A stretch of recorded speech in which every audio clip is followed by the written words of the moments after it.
खैबर पख्तूनख्वा की हुकूमत को नहीं चलने दिया जाएगा, ये फैसला कर लिया गया है एस्टेब्लिशमेंट की जानिब से। और अब वो सुहेल अफरीदी को नाकाम करेंगे, पूरी कोशिश करेंगे। या तो सुहेल अफरीदी को उनकी शराइत पे या उनकी बात पे आना पड़ेगा, या फिर वो हर कोशिश करते हुए सुहेल अफरीदी को नाकाम बनाएंगे। इमरान खान साहब से उनकी मुलाकात भी नहीं करवाई जा रही,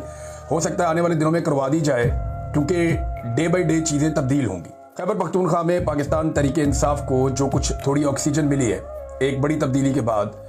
वो थोड़े दिनों में जैसे जैसे चीज़ें डाउन होंगी तो मायूसी फैलाई जाएगी और खैबर पख्तूनख्वा के हालात को डेलिबरेटली ख़राब किया जाएगा और इस तरह की सूरत बना दी जाएगी कि वहाँ पे कोई इमरजेंसी लगा दी जाए या कोई और सूरत डिक्लेयर कर दी जाए, लोगों में मायूसी फैला दी जाए, तो दहशतगर्दी के वाक़यात भी हो सकते हैं। खैबर पख्तूनख्वा देखें, पुरअमन खैबर पख्तूनख्वा जहाँ पे हालात बहुत अच्छे हों, लोग खुशहाल हों,